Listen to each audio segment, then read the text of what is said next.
Peggy 3.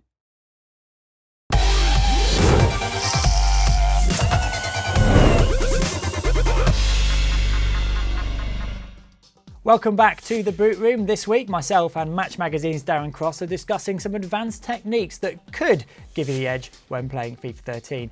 Darren, what sort of tips are we talking about here? So we're looking at things like driven passes, fake passes, flicks, dummies, just ways of modifying your game to give you the edge. Great. Now, before we go on to some of the more complicated moves, let's look at some easy ones. The dummy's quite easy to do. Why would we want to do that and how do we do it? Dummy's a great move, particularly if you're playing against somebody that likes to put pressure on you as soon as you get the ball, and that's really the time to use the dummy.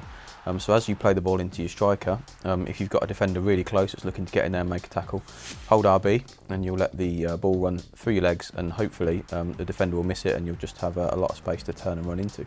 Now we can see here you do take the defender by surprise and slot it home. Is that the best place to do a dummy, on the edge of the box? That's my favourite time to use it, and I think that's where it's most effective, yeah.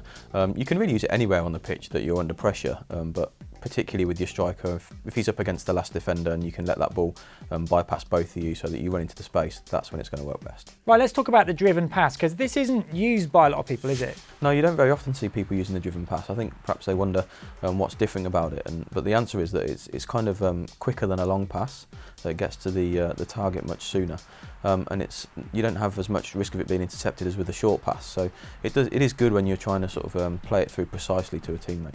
And you've got an example here. You're playing with it in the rain. I guess that's just to get some extra oomph on the ball. Yeah, I think if you go for a short pass in the rain, then you risk it sort of slowing down and it being intercepted. The rain's a really good sort of environment to try the driven pass in. That's when I use it the most. Darren, what other ways have you got of mixing your game up a bit? The fake pass is really good. So by doing that, you kind of fool the defender into thinking that you're going to play the ball off to a teammate, when in actual fact you kind of just change direction a little bit and just buy yourself that bit of space. Crafty beggar you. We can see the guy here stuck his leg out and you just ran past him. So what's the command for that? Yeah, so for that you just power up a long pass and then cancel it with the short pass button. And if you put a direction on it, that's going to sort of alter which way you go as you do the fake pass move. I find also if someone does actually get a foot on the ball, quite often it rebounds off their leg and you still somehow come away with the ball. Yeah, it is a really useful move. You know, you're either likely to beat the defender by buying that extra space, or there are plenty of occasions with me when it's bobbled back off the defender and I've come away with it anyway. So it is a really good move to have in your arsenal. And you can also use fake pass when you're receiving the ball as well, can't you? Yeah, that's right. I sometimes like to do the move just as the ball's coming into my player's feet, and it makes perhaps the defender think that I'm going to lay it off first time or something like that. But if you combine the move with a direction on the left stick, then you can sort of fake the pass and spin away in one fluid movement, as you can see here. Do you sometimes do that after initiating a 1-2 to further fool the opponent? Exactly, that's what it's all about, making the opponent think you're going to do one thing and then doing something else. So if you go for a 1-2 by holding LB and then pressing the short pass button, as the target of the pass receives the ball, you've got the initial passer making a run, and it's likely the defender's going to think that you're going to lay it back off, but you're not. You do the fake pass move as you receive it, turn them, and hopefully you'll have a shot at goal, as you see here. Now you've got another clip of Messi here doing something quite special, this flick. Now unfortunately you don't quite pull off the shot on goal and score, but what you do before that looks quite spectacular. Yeah, I got a little bit unlucky with the finish, and the ball ended up on Messi's right foot, and I think probably on reflection I could have steadied myself and finished properly.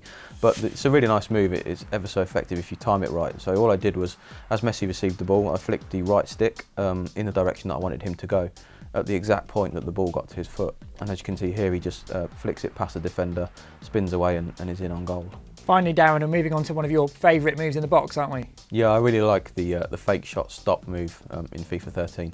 It's fantastic, again, for making the defender think you're going to do one thing and doing something different. But this one works really well because the idea is that you stop when you look like you're going to shoot, they run right by you, so you've bought yourself a little bit of space, and then you can go and have a shot at goal. So what's the button combination for this? Well, it's exactly the same as the fake shot move, which is to power up a shot with the shoot button and then cancel with the short pass. The difference is that you let go of the left stick so that you're not inputting a direction as this is happening. And what that will have to do is just make your striker stop, then put his foot on the ball, and then you've got that half a second to move the left stick in the direction you want to go and take a shot at goal. And once again, it's probably a good idea to end up on your strong foot. Yeah, if you've got a player that doesn't have a good weak foot, then you don't want to be using the fake shot stop and then turning onto that, the left or the right, whichever is their weaker foot. You really want to try and do it when you know that you can come in and take a shot with your dominant foot.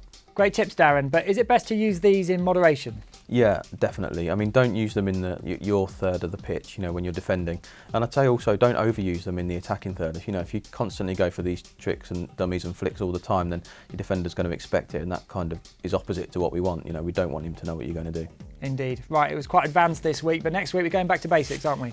Yes, we're going to look at how to park the bus and keep a clean sheet in FIFA 13. Great, best way of drawing or winning a game. Join us next week for another footballing lesson on the Boot Room.